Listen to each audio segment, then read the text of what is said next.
वालेकुम। तो हम दोस्तों को आज के व्लॉग में खुशामदीद कहते हैं। आज हम इस मौसम के हवाले से बात करना चाहेंगे क्योंकि लोधरा के अंदर इस वक्त मौसम ठंडा हो चुका है और बाकी भी पाकिस्तान के जो इलाके हैं वहाँ पे बारिशों की पेशगोई की जा रही है महकमा मौसमियात की जाने से भी। और बहुत से हमारे जो फार्मर हज़रात हैं वो पूछ रहे हैं कि गंदम की फसल के लिए इस ठंडे मौसम का क्या फ़ायदा है और क्या नुकसान है। इस चीज़ के बारे में तमाम दोस्तों को इन्फॉर्मेशन देंगे। जिन दोस्तों ने अभी तक हमारे पेज को फॉलो नहीं किया तो फॉलो लाजमी कर लें ताकि नेक्स्ट वाली इन्फॉर्मेटिव वीडियो आपको मिलती रहे। जो ये ठंडा मौसम है ये अल्लाह पाक की तरफ से हमारे लिए बहुत इनाम है क्योंकि पिछले दिनों में जैसा कि आप सब दोस्त जानते हैं कि टेम्परेचर बहुत ज़्यादा जल्दी से तेज़ी से बढ़ना स्टार्ट हो गया था। उसका हमारी गंदम को नुकसान ये हो रहा था कि एक तो पोलिनेशन के अंदर इशू आ रहे थे कि गंदम की जो पोलिनेशन है वो सही नहीं हो रही थी। दूसरा क्या था, जो लेट गंदम जिन खेतों में काश्त की हुई थी वहाँ पे सिट्टी बहुत ज़्यादा जल्दी निकलना स्टार्ट हो गई थी, बहुत साइज़ में छोटी बनना स्टार्ट हो गई थी और एक ही वक्त में तमाम फील्ड पे सिट्टी निकलना स्टार्ट हो गई। जिस खेत के अंदर सिट्टी बनने का अमल कम दिन लेता है वहाँ पे हमारी पैदावार बहुत ज़्यादा मुतासिर हो रही है।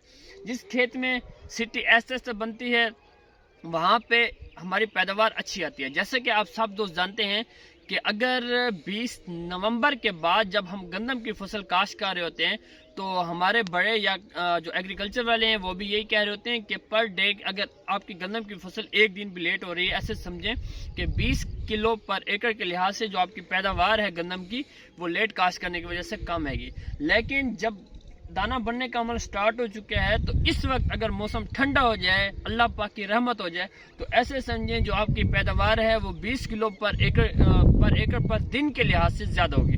अगर इस तरह 5-6 दिन मौसम हमारा ठंडा होगा, ऐसे समझे 3 से 4 मन जो हमारी पैदावार है वो ज़्यादा आएगी। क्योंकि ठंडे मौसम की वजह से एक तो ये है कि पोलिनेशन का अमल है वो भी ठीक होगा। दूसरा जो सिट्टी बनने का अमल है, सिट्टी के अंदर जो दाना बनने का अमल है वो अपने पावर में आएगा, यानी ऐसा दाना बनेगा और दाना पिचकेगा नहीं। जहाँ बहुत ज़्यादा गर्मी पड़ती है दाना ज़्यादा जल्दी बनने का अमल होता है तो दाना पिचक जाता है जिससे हमारी पैदावार कम आती है। जहाँ जो खेत ज़्यादा दिन लेते हैं यानी जहाँ पे सिट्टी बनने का अमल ज़्यादा दिन लेती है वहाँ पे हमारी पैदावार ज़्यादा आ रही होती है। लेकिन जहाँ पे पैदावार अच्छी आनी होती है वहाँ पे जिस तरह हमारी सिट्टी ज़्यादा दिन लेगी, हमारी गंदम की फसल पकने में ज़्यादा दिन लेगी तो हमारी पैदावार अच्छी आती है।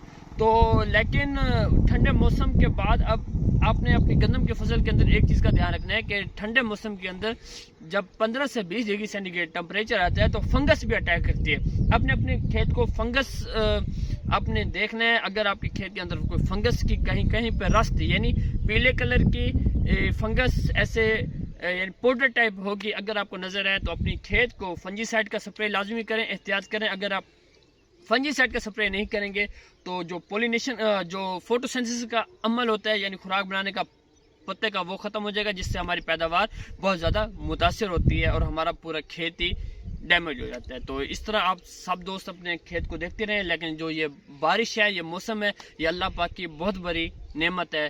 तो उम्मीद है तमाम दोस्तों को हमारी बात समझ आ चुकी है। वस्सलाम।